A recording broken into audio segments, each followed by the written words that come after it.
Hello, this is Aaron with ANET Computers from anetcomputers.com with hopefully a potential fix for an issue you're having. This one deals with networking in a Microsoft Windows operating system environment. I filed this under Operating System Problems. Networking Windows, configuring two networks on Windows 7. Configuring two networks on a Windows 7 machine may result in a, quote, no network access, unquote, error message. First, I assume you have checked to make sure that a networked interface card driver for a second network card is not having problems in Device Manager via Control Panel. If your first network interface card is set to DHCP to connect to your ISP, then your second NIC card is set to static IP address to connect to your internal network. So basically just make sure that it's not a hardware issue, a connection issue, or a driver's issue before you continue on.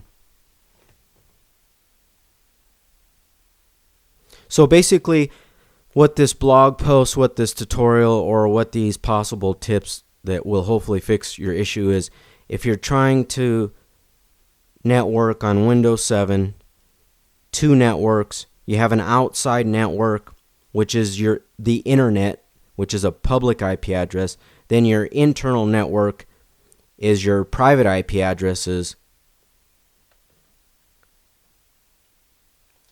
So continuing on, you can try disconnecting your first network interface card from your ISP. That would be your public connection.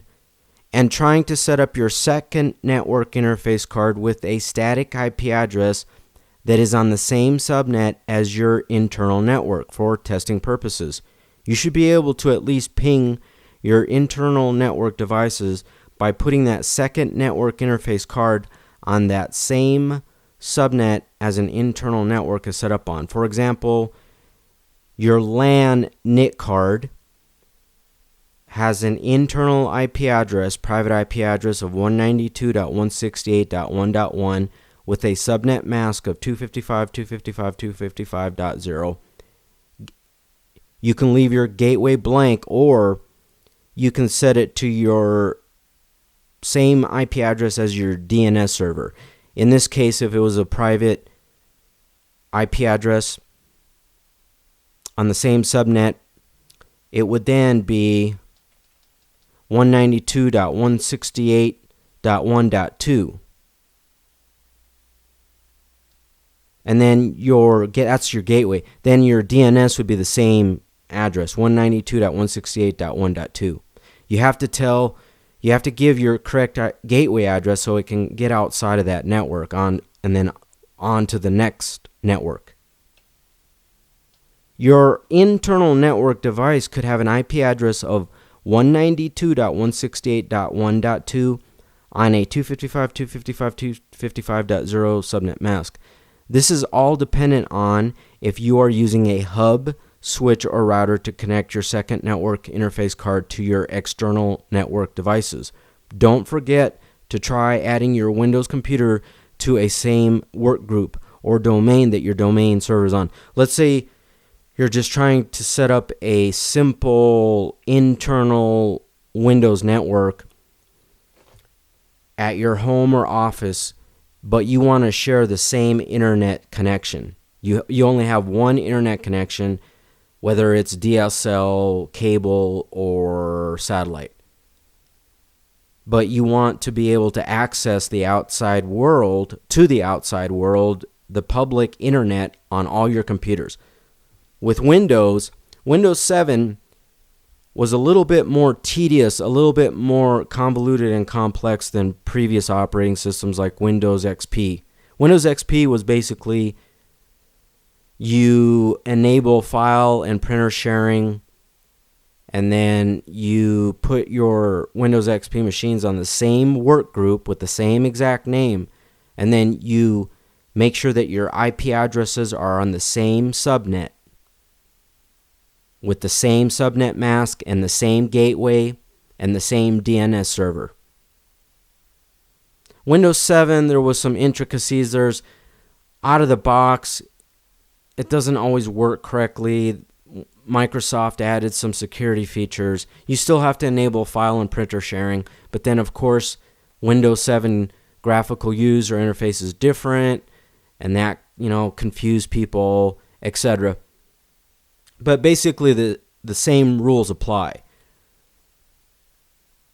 Easiest way is to put all of your Windows computers, you could build a Windows network with XP, Vista 7, Windows 8. So you want to make it easy, put them all on the same work group, like ANET computers. Your work group name would be ANET computers. You have to go into Windows and set your work group to the same name for each computer, and then usually you have to reboot that computer. It takes, 5 to 10 minutes for it to finally get populated over even a local network. And then you should be able to ping each other's machine as long as your network settings are correct. Let's say you have one computer on ANET Computers network that's Tom, another one that's John, and another one that's Doe. You have 3 computers, Tom, John, and Doe. Once you set up a Windows network properly, you should be able to ping each machine with just their domain, their host name. From Tom, you should be able to ping John and vice versa, and then from Doe, ping Tom, and then etc. without the IP address. If you cannot, then there's something not quite right. But then you could test pinging each other's IP address. At the very least, you should be able to ping each other's IP address correctly, as long as you have your internal network set up. And then you want to make sure that your IP addresses for all your computers are on the same network. So to keep it simple, 192.168.1.1 is for John. 192.168.1.2 is for Tom. 192.168.1.3 is for Doe. They cannot be the same. That's in a static IP environment. Static means is that IP address never changes. Hence that term static. Dynamic means it can change. So another tip is, if you're not familiar with setting up networks and IP addresses and subnets and gateways and DNS, well then set Tom, John, and Doe, set all of those Microsoft Windows computers to use DHCP. And then you need to have either a DHCP server, but I don't want to overcomplicate this. Most routers, if it's a hub, it's not going to have DHCP built in. If it's a switch, it might have DHCP. Just make sure that your switch or router device that you're using to network these computers gives out IP addresses via DHCP. And then all you have to do is connect your Windows computers into your switch or into your router, boot it up, and if everything is set up properly, it should get a IP address automatically from your DHCP router, and it'll get the correct gateway and the correct DNS, and then bam, you'll be able to ping Tom, John, and Doe, and then ping each other's IP addresses, and then you should be able to get out on the internet. But with Windows 7, when I supporting it over the internet and then supporting it with my personal customers, out of the box, it's not as easy to network as Windows XP was.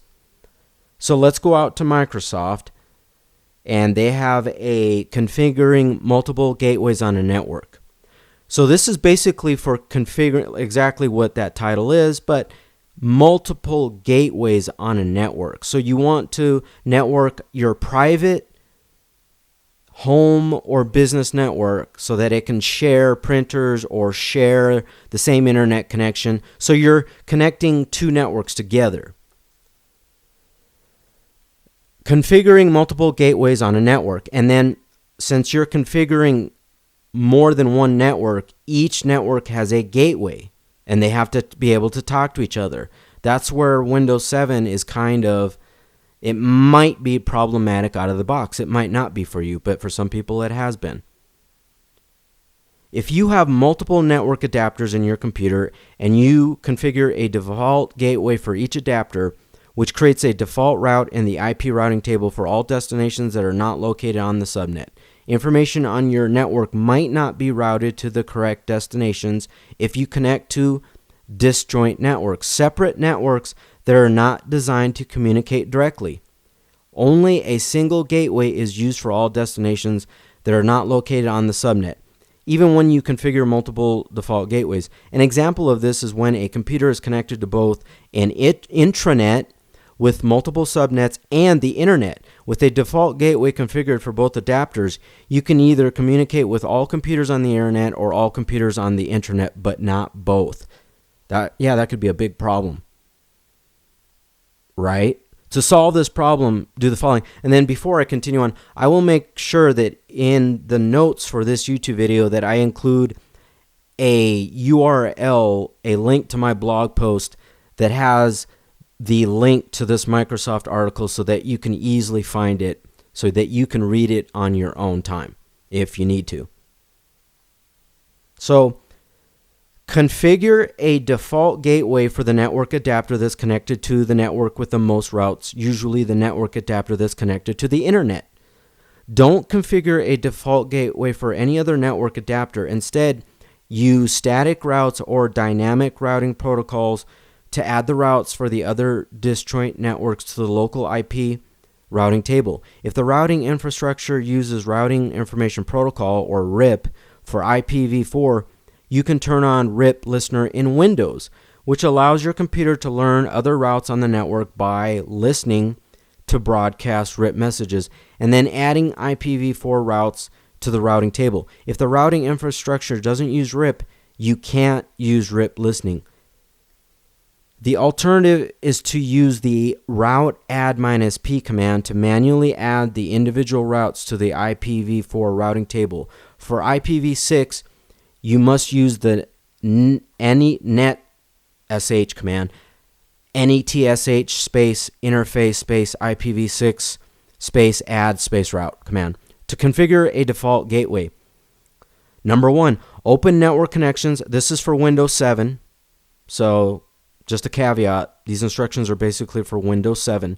They might be useful for Vista since Vista was similar, and then perhaps Windows 8, but Windows XP is quite a bit different than Windows 7.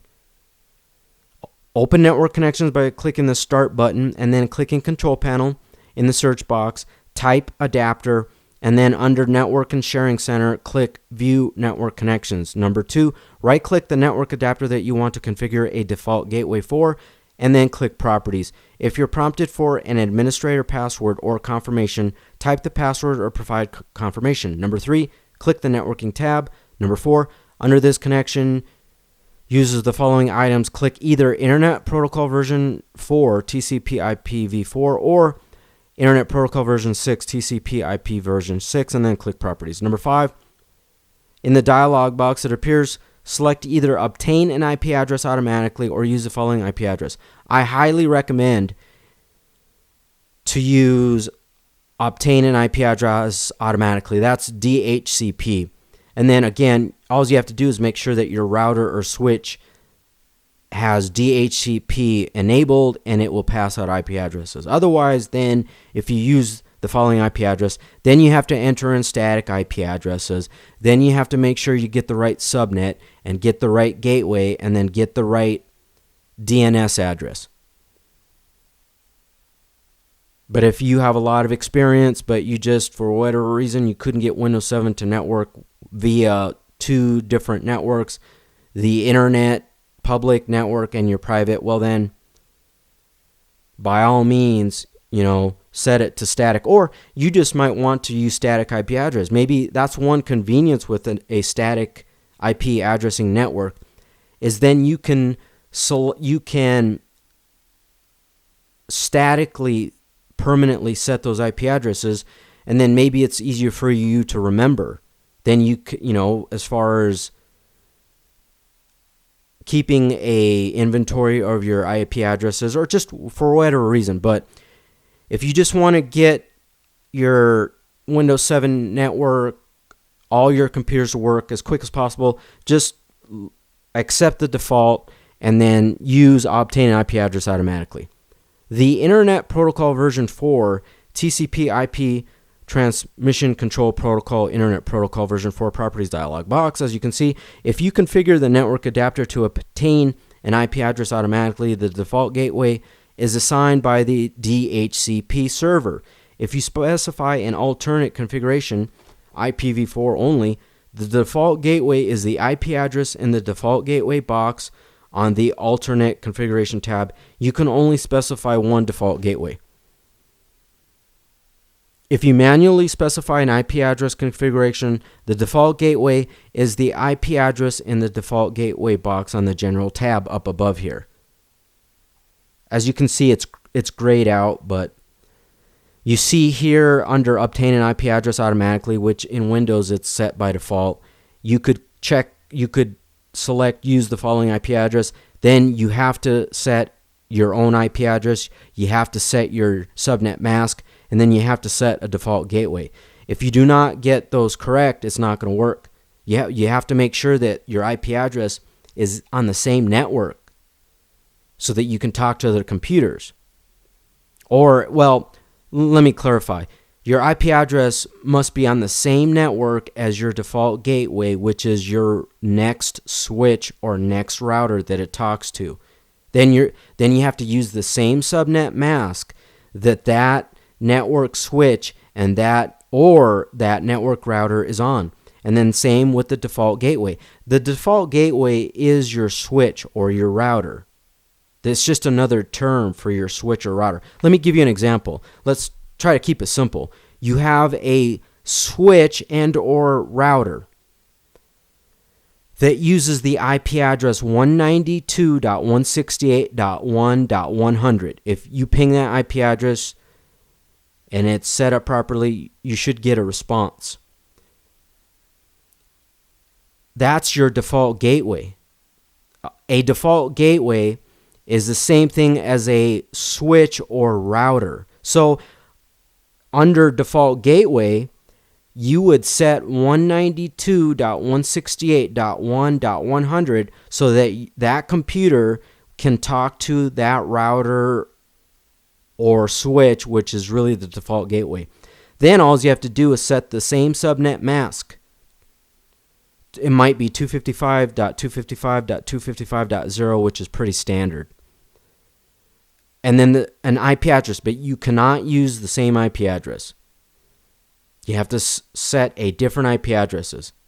You could set it to 192.168.1.1, and then it will talk to your default gateway, which was that 192.168.1.100 address. And then you'll be able to share printers, and then if that default gateway was your internet access router or switch, well, you should be able to surf the internet on this other computer. So continuing on.